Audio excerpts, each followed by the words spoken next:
put up a quick intro to this episode. There's been a lot of controversy, a lot of discussion lately about whether or not it's ethical, moral, or even legal to metal detect these days. I just want to say that we can have a difference of opinion and disagree and still be friends. You know, how boring would it be if we all had the same opinion about things? We would have a pretty boring existence as far as I'm concerned. And my wife just peeked in there to see who I was talking to. So I just want to say, if it makes sense, and use common sense, please, when you're going out to metal detect. Don't get near anybody. Make sure that you use proper precautions. If you're stopping for gas, use Lysol wipes or something similar to that to clean down whatever you're going to be touching, and wash your hands afterwards. Just use common sense.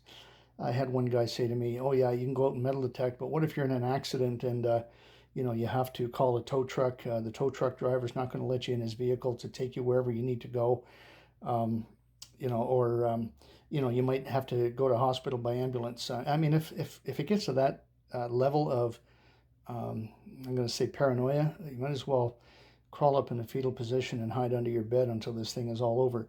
We still have to live our lives, but use common sense, use good judgment, and there's plenty of advice out there. I don't have to give it to you again. So follow the rules, stay away from people, or at least a good 6 feet away. And I'm going to show you next week how we can still metal detect and have fun and respect the rules, and not endanger anyone or threaten anyone with the contagious COVID-19 virus. Let's just be sensible about this, folks, and that's all I've got to say about that. So enjoy the video, and you're invited to leave your comments, positive or negative. It's all the same to me, but I enjoy reading what you have to say. Just one other thing, I want to give a shout out to my boys at Furnace Room Brewery. It's my go-to place when I can get out. They're fantastic, and if you're in the Georgetown, Ontario area, they will deliver beer for free.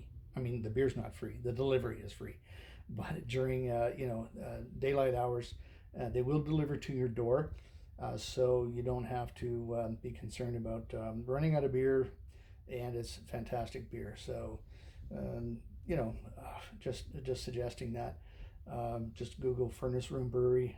You'll be able to get to their website, their Facebook page, and you can order, and it's fantastic beer. I highly recommend it.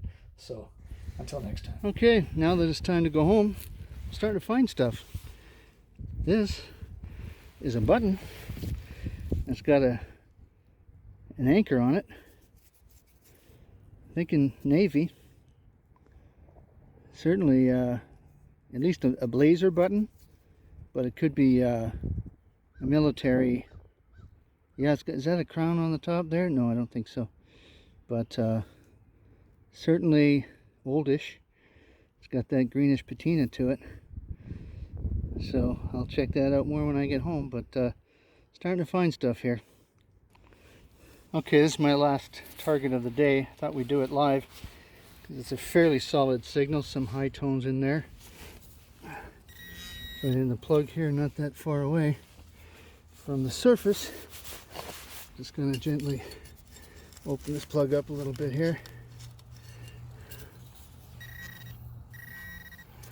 Should be in this clump here, or this clump here.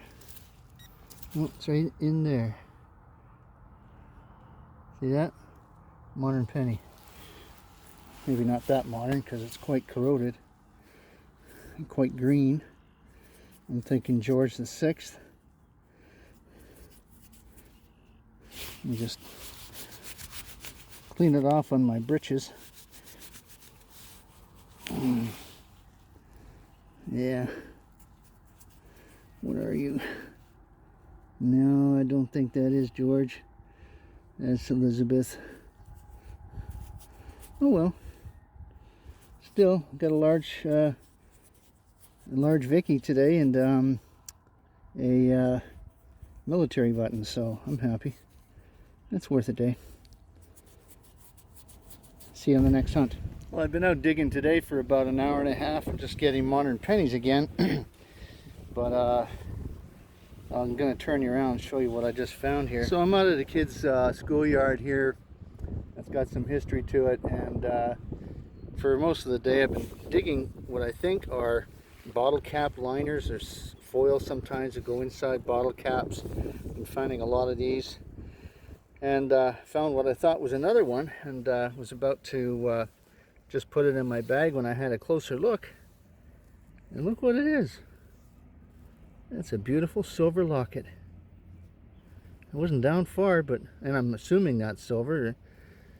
Yeah, I'm thinking it is. It's quite nice. Nice design on it. Haven't opened it yet. Might just do that and see if there's anything inside. Hang on. Okay, that could be a lock of hair in there. That's a traditional thing that moms used to do for their daughters. Put a lock of their hair inside the locket, just to remember them by. It's kind of breezy out here today, so I'm going to close this up before that blows away. I'm not quite sure yet if it's silver, but well, I didn't think this was anything important. It was shallow and a relatively low tone, and it's not really important, but it sure is nice. A little charm or pendant. Definitely not silver.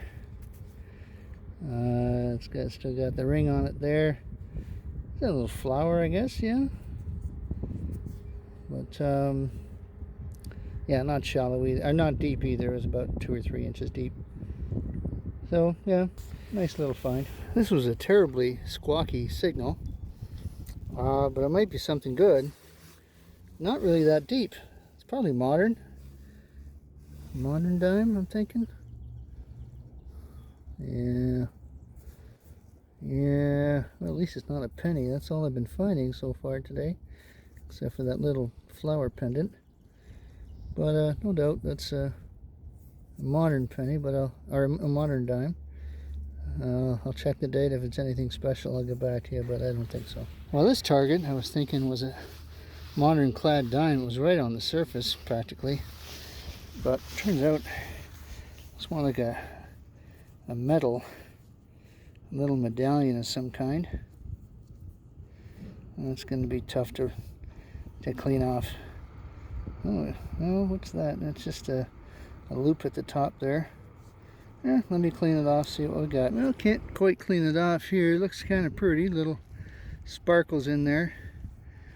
Not very heavy. Just some kind of a kid's medallion, like jewelry or something like that. I'll show you in the wrap-up. Well, it's an absolutely gorgeous day out here. Back to the old fairgrounds. I just couldn't resist getting out for a couple hours, even though this place has been hunted so much. But there's always something to find, and I never seem to come home empty-handed. And today's no exception. Got a rather fancy button. Haven't really looked at it too closely yet, but I'll turn you around and let you see it. There it is. It's a square button. Got a nice design on it. Try to keep you out of the sun. Look at that, eh? Good full shankage on it. It wasn't down that deep, maybe 3 inches. And didn't give out a very high signal either, maybe a solid 15 or 16. I might have found one of these before, actually.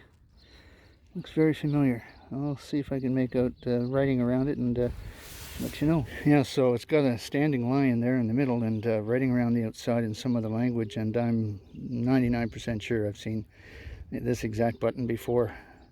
It's concave and or convex, I guess, as the case may be, and square, and the quality of the metal is not that great, thus the low signal, but still pretty cool find nevertheless. I'll see if I can decipher the writing and let you know in the wrap-up. Okay, I'm going to do a live dig here. This signal is really nice at 25 to 27. Very consistent, very solid. I can't dig and hold the machine and the camera at the same time though, so I'm going to have to break it up here a little bit. So every once in a while when you're metal detecting, you see a glimpse of something that it's probably too good to be true. This is one of those times. It's very shiny. It's round, But I picked it out of the hole. It's just a bit of bling. And it looks like a charm, maybe an earring. Kind of fancy, but that's all it is, a bit of bling.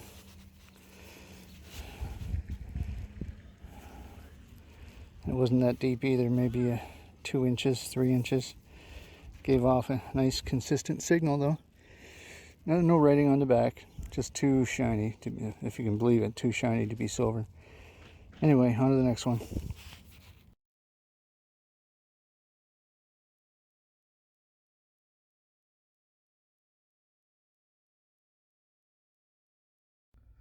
Okay, here's the wrap up for this week. First of all, we got this big old piece of copper pipe that came up about 29 or 30 on the Equinox 600. It's a highly conductive metal, so that's why it comes up so high. Fairly regular in shape, so yeah, it makes sense that that's going to sound like a really important target when you put your coil over it. So that was down about 6 inches. You saw me dig this pendant, nothing really important again. Just a common metal and a little nice flower pendant. This one here, again, it's just kids' costume jewelry. Didn't really clean up too well at all, but there's some zirconias there or something set in that. I don't really see any kind of a pattern or any kind of rhyme or reason for the manner in which those little stones are put in there. But anyway, and another one, this heart set inside of this design here. Obviously a pendant. Just looks a little sparkly and costume jewelry, obviously. Not sure exactly what this is. Some kind of a fastener or yeah, not really sure what that is, but bright pink. And this silver locket was one of the best finds of that day. I'm going to show you a close-up of the design here, which is probably hand cut into the front of it. Somehow this doesn't look that old, but it is definitely a locket, and very fancy cover on it. And yeah, I was happy to find that. And I just broke it. Yep, I went to open it, and it came in 2 pieces, but at least I was able to establish the fact that it is silver. It says sterling right there. So that can be repaired, and I probably will repair it. Nice little sterling silver locket. That was the find of that day. And this button, which I still believe is a navy button, couldn't find much on it. So if anybody else out there knows anything about this, it's got an iron backing on it, no shank. Definitely a button with an anchor. And I'm thinking not too old, probably within 100 years old, and navy, of course. I thought this here was a big old dandy button. Still not sure what it is. Could have been a badge or something like that with one of those cardboard cutout discs on it that said, you know, whatever back in the day. But yeah, no identification on that. This, I believe, is a zipper pull, nothing more than that. That broke off of a zipper. And this button here, which you saw, and I did in fact find one of these before. It's nothing really important, and still don't know what it says around the outside. I'll try to get close up in here so you can see what the letters are, and if anybody else can tell me what that is, I would be very happy to know. And then the coins, I don't know why I didn't show video of me finding this Victoria large cent. Turns out to be 1895, and really, yeah, really not in very good shape. I've cleaned that up as much as I could. I put it in hydrogen peroxide for about 48 hours and couldn't get all of the corrosion off of it. And if anybody has any tips to clean it up any better than that, let me know. But obviously there's not much value to that, but it's still nice to find those. And then just the common clad modern coins, and of course the ubiquitous pennies that you find everywhere. So that's it for this week. I'm glad you could join me. if you have any comments, please let me know. You can share this video with anybody you might think would be interested, and invite them to my channel, and they can see all the other videos that I put up as well. So thanks for watching. We'll get you again soon. We've got a really exciting episode next week, which is probably the final hunt of the season, or at least for the foreseeable future, due to being on sort of lockdown mode and not being able to get out and metal detect as I would like to. But we'll see what happens. Talk to you soon.